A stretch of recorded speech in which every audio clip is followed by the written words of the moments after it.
하나님의 말씀 찾으시겠습니다. 에스라서 8장 15절에서 20절까지 말씀입니다. 에스라서 8장 15절에서 20절까지 말씀입니다. 다 찾으셨으면 저와 여러분들이 한 절씩 번갈아 읽도록 하겠습니다. 내가 무리를 아하와로 흐르는 강가에 모으고 거기서 3일 동안 장막에 머물며 백성과 제사장들을 살핀즉 그 중에 레위 자손이 한 사람도 없는지라.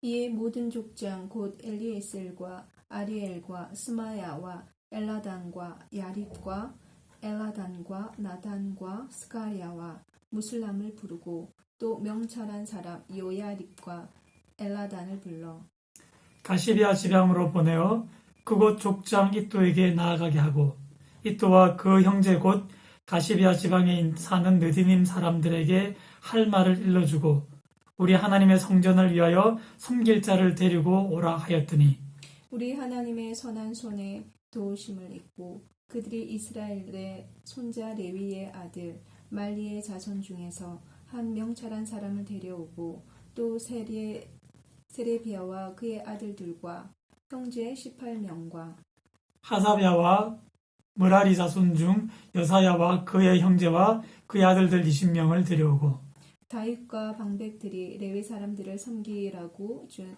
느디님 사람 중 성전 일꾼은 220명이었는데 그들은 모두 지명받은 아들이었더라. 아멘. 먼저 교회 소식 말씀드리겠습니다. 3월 정기 재직회는 연기하도록 하겠습니다. 4월 이후에 상황을 보아가면서 여러분들에게 말씀드리도록 하겠습니다. 그리고 21대 국회의원 선거가 있습니다. 4월 1일부터 6일까지고요. 대사관 회의실에서 갖게 되는데 시간은 오전 8시부터 오후 5시까지입니다. 여러분 기억하셔서 소중한 국민의 한 표를 행사해 주시길 바라겠습니다. 그리고 코로나 사태와 또 교회 건축을 위해서도 여러분께서 기도로 임해 주시기 바라겠습니다. 자, 우리 학교자로 한번 인사하실까요? 주님의 사랑으로 사랑합니다. 주님의 사랑으로 사랑합니다. 지난주보다 좀 더 크게 들리는 것 같습니다. 자, 이제 다 모니터 앞에 모여 앉으셨나요? 여러분들이 보이진 않지만 출석을 부르진 않겠습니다. 수준이, 우리도 수준이 있죠, 그죠? 자, 그런데 오늘 본문의 말씀을 보시면 에스라는 출석을 부르고 있습니다. 구 바벨론 지역에 있는 아하와 강가에 사람들을 모으고 그곳에서 이제 예루살렘으로 올라가려고 하는 것이죠. 처음부터 에스라는 혼자 올라갈 마음이 없었습니다.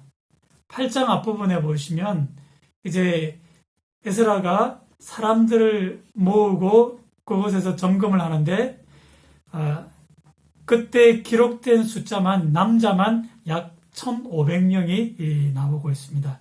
아마 여자와 아이들을 합치면 5,000명쯤 그렇게 되지 않았을까 생각을 해보게 됩니다. 상상외로 많은 숫자 아니겠습니까? 그렇지만 1차 포로 귀환 때 이스라엘 백성들이 약 5만 명 가까이 그렇게 자기의 고향으로 올라갔던 사실을 기억한다면 여기서 5,000명 그렇게 많은 숫자는 아니라고 볼 것입니다. 그런데 제가 에스라 1장에서도 여러분들께 말씀드렸던 것처럼 페르시아에서의 안락한 삶을 뒤로하고 자기 고향으로 올라가고자 한 사람이 그렇게 많지는 않았다 하는 사실들은 여러분께 말씀을 드렸습니다. 더욱이 지금은 이제 예루살렘 성전과 성벽이 완공이 되었음에도 불구하고 고향에서 또 화려했던 과거 이스라엘의 영광을 회복할 것이라는 기대감은 점점 떨어지고 있는 그런 상황입니다. 그도 그럴 것이 이미 올라가 있던 그 동족들을 통해서 그렇게 희망적인 소식은 들려오지를 않고 있습니다. 자, 이런 어려운 상황들을 감안해 본다면 5,000명, 그 숫자도 작은 숫자는 아니라고 말씀을 드릴 것입니다. 그래서 아하와 강가에서 모여 에스라가 3일 동안 사람들의 그 숫자를 점검을 하는데요. 사실은 그 숫자보다도 어떤 사람들이 모였는가, 그것이 에스라에게는 더 큰 관심사였습니다. 왜냐하면 신앙 공동체를 회복하기 위해서는 성전에서의 하나님께 제사를 드리는 일부터 그들이 또 바르게 해 나가야 될 텐데요. 그렇다면 그 성전에서 섬길 수 있는 사람들이 필요하지 않겠습니까? 그런데 오늘 이렇게 확인하는 과정 속에서 보니까 그가 염려하던 그런 상황들이 발생을 하게 됩니다. 그것은 곧 그 모인 사람들 중에 레위인들이 한 사람도 없었다라고 하는 것이죠. 15절 끝부분을 보시면 백성과 제사장들을 살핀즉 그 중에 레위 자손이 한 사람도 없는지라 그렇게 했습니다. 여기서 조금 이상하다는 생각이 들지 않으십니까? 사실은 제사장들도 모두가 다 레위 지파에 속한 사람들입니다. 그런데도 어찌하여 성경은 레위 자손이 한 사람도 없었다라고 이야기하는 것일까요? 아무리 봐도 이것은 우리가 이해하기 쉽지 않습니다. 왜 제사장들을 앞에 두고 레위 사람들은 한 사람도 없었다라고 이야기를 할까요? 전통적으로 보시면 성전에는 제사장 외에도 성전을 섬기는 많은 사람들이 있었죠. 성전에 문지기도 필요할 것이고 노래하는 사람들, 그리고 각종 성전에 있는 물건들을 가지고 섬기는 사람들. 그런데 제사장의 비중이 워낙 크기 때문에 제사장만 따로 구분하고 나머지 사람들은 다 레위인, 레위 자손 이렇게 통칭해서 부르고 있는 것입니다. 그런데 에스라가 예루살렘으로 올라가고자 할 때 함께 올라갈 사람들을 모집했을 때 제사장들은 나와봤지만 레위 자손들은 단 한 사람도 응답하지 않았다는 사실. 아무리 봐도 이상하다 생각이 들 것입니다. 어떻게 여러분 한 사람도 없을 수가 있을까요? 이것은 1차 포로기한 때에도 똑같이 벌어졌던 상황인데요. 그때 당시에 올라갔던 제사장들의 숫자를 보면 약 4,289명이었습니다. 그런데 그때 당시에 함께 올라갔던 레위인들은 고작 341명에 불과했던 것이죠. 약 10분의 1도 미치지 못하는 숫자입니다. 과연 이유가 어디에 있겠습니까? 기본적으로 이스라엘을 우리가 제사장 나라다 그렇게 부르고 있지 않습니까? 그만큼 제사장의 상징성이 크다라고 말씀을 드릴 것입니다. 그러니까 제사장들이 받는 그런 대우와 레위인들이 받는 대우는 다른 것이죠. 제사장과 다른 레위인들의 그 지위의 격차는 너무나 큰 것입니다. 그러면 여러분 생각해 보십시오. 그들이 고향으로 올라간들 이제 그들 앞에는 성전에서 섬기는 그렇게 중요하지 않은 일들, 그런 일들이 그들에게 맡겨지지 않겠습니까? 이렇게 표현들어서 조금 못합니다만 아마 자기들은 올라가도 성전에서 겨우 허드렛 일이나 하게 될 것이다. 그런 생각들을 갖게 되지 않을까요? 결국 페르시아에서 올라가지 않는다면 그들도 자유롭게 경제활동을 하면서 돈만 번다면 나름대로 대접을 받고 살 것인데 이제 고향에 올라가면 그런 대접을 받지 못할 것이다. 생각해보면 그들의 생각 속에서 굳이 고향으로 올라갈 필요가 없다라고 판단하는 것입니다. 어떻게 보면 참 위기 상황이 아니겠습니까? 그러자 에스라는 레위 자손을 소집하기 위해서 이제 7명의 족장과 2명의 명철한 사람들을 보내었다. 그렇게 기록하고 있습니다. 자, 여기 명철한 사람 어떤 의미로 여러분 이해가 되십니까? 똑똑한 사람요? 그리고 지혜로운 사람? 당시에 이 명철한 사람은 이제 율법을 가르칠 수 있는 교사를 의미합니다. 그 교사들을 이렇게 명철한 사람이라 불렀다라고 하는 것이죠. 여기서 우리가 에스라가 일하는 그러한 방식을 엿볼 수가 있는데요. 여러분, 에스라가 어떤 직분을 가진 사람입니까? 최소한 페르시아 땅에서는 왕의 명령을 수행하는 사람입니다. 그러면 그가 왕의 명령을 백성들에게 전달하여 강압적으로 그들을 데리고 필요한 대로 이끌고 예루살렘으로 올라갈 수도 있지 않겠습니까? 그럼에도 그가 율법 교사들을 보내었다라고 하는 것은 말로 백성들을 설득하기를 원한다라고 하는 것이죠. 하나님의 율법을 풀어 설명하면서 당신들이 올라가야만 하는 그러한 당위성들을 강조했을 것입니다. 이 부분을 제가 묵상하면서 참 그런 깨달음을 얻게 되었습니다.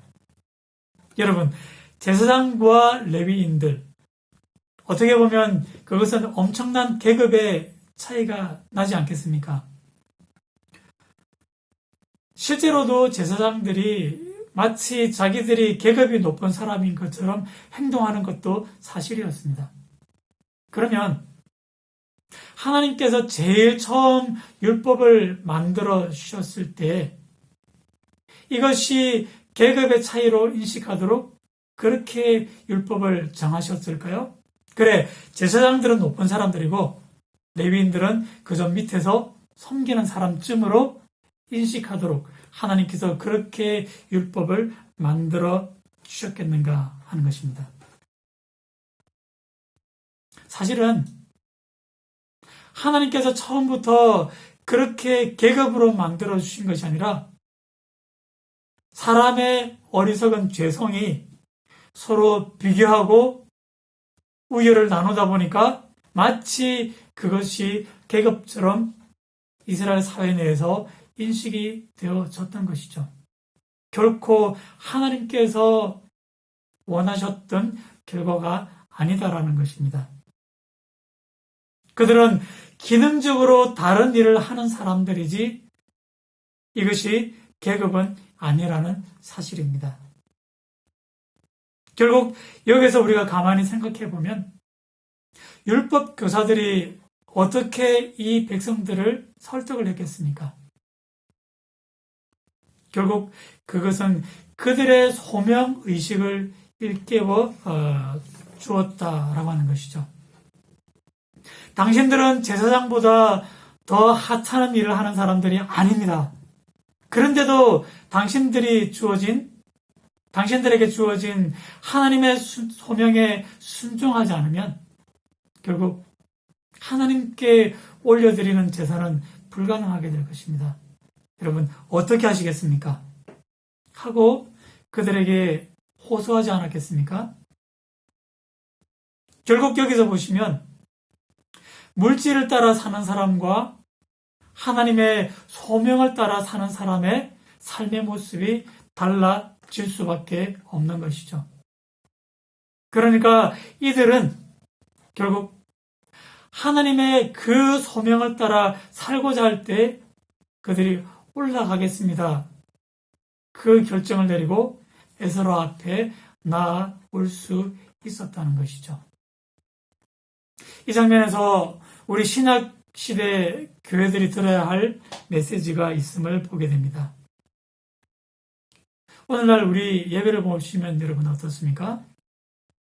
다분히 우리의 예배는 목회자 중심이지 않습니까? 오직 설교하는 사람의 중심으로 우리 모든 예배가 구성되어 있는 것은 아닌가 그런 생각을 해보게 됩니다. 물론 설교가 가장 길고 그리고 설교가 중요하긴 합니다. 하지만 엄격하게 따져보면 설교도 많은 예배를 구성하는 한 부분일 뿐이다라고 하는 것이죠. 우리가 기도하면서도 하나님의 우리의 만지심을 우리가 경험할 수 있고요. 찬양을 부르면서도 우리의 마음이 뜨거워지는 것은 하나님이 우리의 마음 속에 임재하고 있다는 그 증거가 되지 않겠습니까? 어떤 부분을 보아도 설교만 중요하다라고 이야기할 수는 없는 것이죠. 그렇게 놓고 보면 여러분들이 교회 나오셔서 먼저 기도하시고 또 찬양을 하시고 그리고 또 예배 전에는 주부를 접어서 이렇게 나눠주는 그런 일들도 감당을 하게 될 겁니다. 그러나 그 모든 일들이 다 하나님 앞에서는 예배라는 이름으로 받아들여진다라고 하는 겁니다. 그것도 다 소중한 예배의 한 부분이 되는 것이죠. 그러면 우리의 예배가 예배답게 할 수 있는 것은 우리 모두가 받은 하나님 앞에서의 소명이 아니겠습니까? 온 교회가 그 소명 앞에 우리가 성실하게 감당을 해야 하는 것입니다. 앞으로 이제 우리 교회 건축이 끝나게 되면 예배당 청소하는 일도 우리가 상당히 고민해 보아야 되지 않을까 생각을 합니다. 어떤 면에서는 여러분, 하나님께 예배 드리는 일은 교회당을 깨끗하게 청소하는 일에서 시작된다. 그렇게 여러분들에게 말씀드릴 것입니다. 전에 이제 우리가 그 교회 건축을 하기 전에 이제 겨울에 눈이 오게 되면 항상 누가 시키지 않아도 교회에 일찍 와서 눈을 치우는 성도들이 있었습니다. 예. 누군지 여러분 아시죠? 예. 우리 주일학교 귀한 친구들이죠. 그죠? 예. 다 어른들이 지나가면서 아이들이 눈 치우는 것을 보면 참 착하다고 칭찬하시면서 그렇게 지나가시더군요. 근데 그 눈을 치우는 일들을 보고서 과연 누가 그것이 예배 준비가 아니라고 이야기할 사람이 있겠습니까? 저도 이제 뭐 설거지하고 청소하고 또 뭐 빨래하는 일 잘하거든요. 예. 제가 이렇게 말씀드리면 네, 저도 열심히 하겠다는 얘기인 거죠. 예. 그러니까 이 말씀을 우리가 읽으면서 어느 한 사람도 예배의 구경꾼이 되어서는 안 된다라고 하는 것입니다. 우리가 다 우리의 마음을 가지고 예배를 돕고 참여할 때 우리가 산 제물로 하나님께 올려드릴 수 있는 우리의 삶의 예배가 되어진다는 것입니다. 하나님은 결코 우리가 의식적으로 드리는 것이 아니라 우리의 마음과 또 우리의 모든 것이 산 제물로 하나님께 드려질 때 그 예배를 진짜 예배로 하나님은 인정해 주신다라고 하는 것입니다. 그런 측면에서 보면 여러분 어찌 예배가 목회자 한 사람에게만 주어진 그런 과업이겠습니까? 우리 모두가 함께 고민하고 함께 이루어 가야 하지 않겠습니까? 그런 측면에서 여러분들은 모두가 다 예배에 대하여 하나님께 소명을 받은 소명자다라고 말씀을 드릴 것입니다. 그러므로 여러분, 여러분에게 맡겨진 이 소명들을 감당할 수 있는 우리 모든 성도님들이 다 되시기를 축복합니다. 아멘. 예. 아멘 소리가 적은 것 같습니다. 아멘. 예. 에스라가 그렇게 이제 성도들에게 동기부여했을 때 이제 응답한 레위 자손이 258명이나 되었습니다. 우리 18절 말씀 초반부를 보시면 이렇게 나와 있죠. 우리 하나님의 선한 손에 도우심을 입고라는 구절이 나오고 있습니다. 어떤 말입니까? 에스라가 사람을 보내어서 그 레위 자손들을 부르려고 할 때, 그때 하나님의 도우심의 손길이 그 자리에 임했다라고 하는 것입니다. 비록 레위 자손들이 자기의 입으로 결정을 했지만, 그러나 하나님의 도우심으로 그들의 마음이 움직여졌던 것이죠. 그러면 이러한 하나님의 도우심이 비단 그들을 부르는 일에만 함께 하셨겠습니까? 앞으로 이제 그가 그 바벨론 땅에서 출발하여 예루살렘으로 올라갈 때, 그때 올라가는 모든 여행길의 과정 속에서도 그 하나님의 도우심의 손길이 함께 하시지 않겠습니까? 앞으로 그들이 말씀을 배우며 하나님께 제사로 나아가고 신앙의 공동체를 회복해가는 그 모든 과정 속에서도 이 하나님의 도우심의 손길은 그들을 떠나지 아니하실 것입니다. 결국 하나님께 소명을 받은 사람들이 그 소명을 감당하고자 할 때 하나님의 인도하심은 그들과 함께 하신다라는 것입니다. 오늘 우리가 이루어가는 이 믿음의 공동체와 또 에스라가 이루고자 원했던 그 믿음의 공동체를 한번 여러분 비교해 보시기를 바라겠습니다. 결코 에스라는 독불 장군이 아니었습니다. 그는 사람을 필요로 하는 사람이었고 또 사람들을 모아서 영적 공동체를 회복해 가기를 원했던 하나님의 사람이었다는 것입니다. 이 부분에 있어서는 우리도 마찬가지 아니겠습니까? 여러분, 교회가 없으면 사람이 없으면 어떻게 교회가 이루어져 갈 수 있겠습니까? 성경이 우리에게 가르쳐 주는 것은요, 하나님의 최고의 가치는 하나님의 형상을 따라 지음받은 사람이다. 이것은 너무나 분명한 진리입니다. 그런데 좀 더 구체적으로 오늘 본문의 말씀을 통해서 우리가 살펴보면 그 사람이 어떤 사람들입니까? 바로 하나님의 소명 앞에 응답하고자 하는 사람들. 바로 그러한 사람을 하나님은 지금도 찾고 계신다라고 하는 겁니다. 그렇다고 우리가 하나님의 소명을 따라 살고자 할 때 그리 대단한 능력을 우리에게 요구하시겠습니까?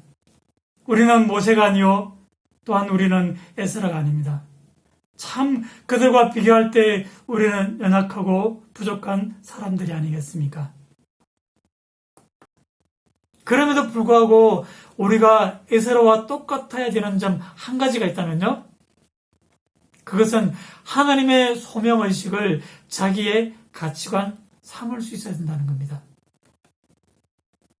비록 우리가 부족하고 연약할지라도 하나님의 말씀이 우리의 중요한 삶의 기준이 되면 우리도 하나님의 소명자로 그렇게 하나님께서는 우리를 인정하고 또 우리를 사용해 주실 것입니다.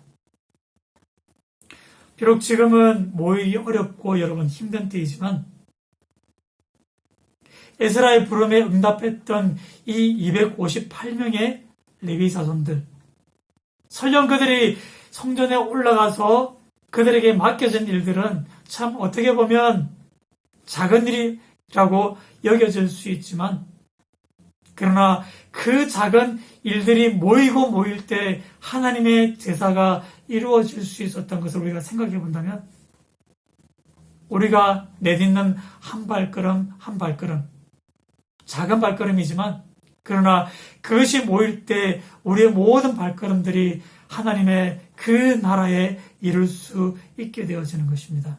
우리의 예배가 하나님의 나라가 되고 그리고 그 예배 가운데서 우리는 하나님의 나라에서 누릴 수 있는 그 평안과 기쁨을 누릴 수 있게 될 것입니다.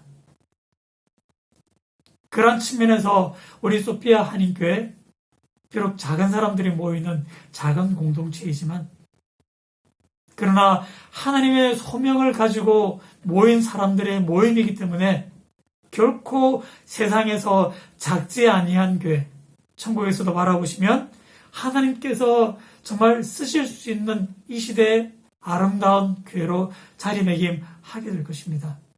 그리고 또 다른 하나님의 소명받은 사람들 우리에게로 보내어 주실 것입니다. 그러한 하나님의 때를 우리가 바라며 또 기대하며 우리가 해야 할 일들은 우리에게 주어진 예배에 대한 사명들을 온전히 감당하는 것이죠. 여러분, 교회가 천국다울 수 있는 것은요, 바로 예배하는 기쁨이기 때문입니다. 우리가 세상에서 흔들 수 없는 그런 천국의 평안을 소유했다는 가장 큰 그 증거는요, 우리 가운데 임재하시는 그 말씀 앞에 우리가 손을 들고 화답하며 아멘할 수 있는, 그리고 그 받은 교훈대로 우리의 삶 속에서 실천하며 살아가고자 할 때 바로 그 속에 하나님의 나라가 임재를 한다라고 하는 것입니다. 그럴 때 우리에겐 세상에 줄 수 없는 그런 기쁨으로 가득 차게 될 것입니다. 어렵지만, 힘겹지만 우리가 하나님의 주신 소명을 감당하는 인생이 되고자 한다면 그 인생 속에서 하나님의 도우심의 손길, 은혜의 그 큰 사랑이 언제나 함께 하실 것임을 믿습니다. 그러므로 여러분, 어렵다고 힘들다고 불평만 하지 마시고 오히려 그 힘든 마음이 있을 때 더욱더 이 말씀을 마음에 새기시고 우리가 하나님의 소명자로 거듭나서 우리 모든 삶이 천국의 기쁨을 세상으로 번져가게 하는 그러한 모든 하나님 백성다운 삶이 되시기를 주님의 이름으로 간절히 축복을 드립니다. 아멘. 기도하시겠습니다. 아버지 하나님, 감사를 드립니다.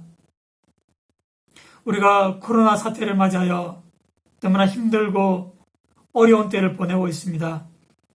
사랑하고 그리운 사람들을 만나지 못하는 그 고통이 결코 우리에게 적지 않습니다. 그럼에도 불구하고 우리가 우리의 모임을 사모하며 우리 예배 가운데 하나님께서 우리에게 허락하여 주신 그 소명을 온전히 감당하고자 할 때 우리 인생 가운데 하나님께서 그 도우심의 손길로 함께 하실 줄 믿습니다. 천국의 기쁨이 넘쳐나는 우리 모든 믿음의 걸음들 될 수 있도록 인도하여 주옵소서. 감사함을 드리며 모든 말씀 우리를 사랑하시는 예수 이름으로 간절히 기도드리옵나이다. 아멘.